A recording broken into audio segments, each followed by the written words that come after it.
Some huge breaking news, haven't we, from the world of Formula One? Who better than to tell us it is Craig Slater. Thanks for joining us, Craig. Look, what is the news, first of all? There it is.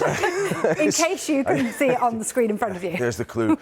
A 2-year deal for Sergio Perez to stay with Red Bull as Max Verstappen's partner is the news that's broken in the last few minutes. I think the 2-year aspect will surprise a few people. Perez is 34 years of age. He's this week, well, after the Monaco Grand Prix, dropped to 5th in the championship standings.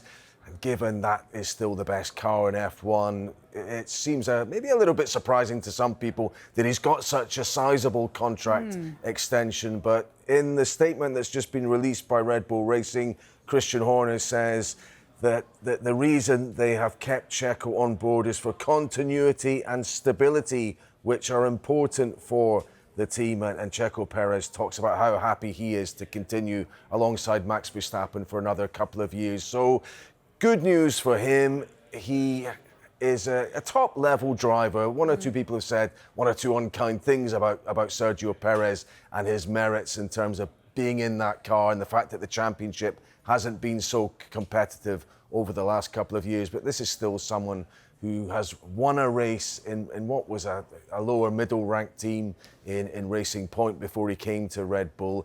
And certainly at the start of this year, and Christian Horner points this out, he'd been much closer to Max in terms of outright pace, qualifying pace, that kind of thing. And Horner is still confident that he can be the man that will help them deliver the Constructors' Championship, not just this year, but next year and the year beyond that when Formula One moves into new regulations. And that's the other aspect here, I suppose, that with maybe a little bit of a question mark about Max Verstappen's future and a big rule change coming up, why not keep the experience of Sergio Perez in the other car? Makes sense. But was there anyone else in the frame then? This was a very much desired seat in Formula One. And even speaking to a few people in the office, when I got the news of this a few minutes in advance of the official release going out, there was a bit of disappointment that Carlos Sainz is not going to be opposite Max Verstappen. He had been holding out for this seat. My understanding from his representatives was that it had been hot and cold over the last few months. Red Bull seemed interested then, they were a bit more detached again. Interestingly, the point of contact Sainz's negotiators had with Red Bull changed from Dr. Helmut Marko to Christian Horner himself. Now, is that a sign potentially that if there had been this internal power struggle at Red Bull, that Christian Horner has clearly emerged as the winner here? Sergio Perez, amongst other things, had been staunchly loyal to Christian Horner through all his issues at the start of this year. So maybe that it's as much a Horner choice. I think it certainly is a Christian Horner choice. That is clear. Maybe if Dr. Marko had the casting vote here, might someone else have been in that seat opposite Verstappen? Who knows? But continuity it is. Well, that leads me on nicely then to somebody that perhaps wasn't in Christian Horner's corner. Max Verstappen. What about his future then? Where does this leave him? Well, I guess this is it's stability. Verstappen has talked about not liking the turbulence at Red Bull Racing. Sergio Perez is a known quantity. He's quite comfortably outperformed him over their years as teammates together. Actually, in the news release, it's quite interesting. Amongst other things, they give Checo the nickname, Sergio Perez, the Mexican Minister of Defense. Now, Perez's defense in that infamous race in Abu Dhabi when Lewis Hamilton didn't get the World Championship because of what happened with all the safety cars, the cars not unlapping themselves behind the safety car, and the safety car coming in behind it did. Forgotten in all of that is how Perez held Lewis Hamilton up by this very robust defence, which meant that Hamilton did not have enough of a gap to have a pit stop during a safety car period. That was absolutely key to that 2021 championship win. I think we should also say, of the others that might have gone there, we know that the two fathers of Carlos Sainz and Max Verstappen, Jos Verstappen and Carlos Sainz Sr., perhaps don't get on so well. That had been a fractious relationship when the two of them had been teammates at Toro Rosso.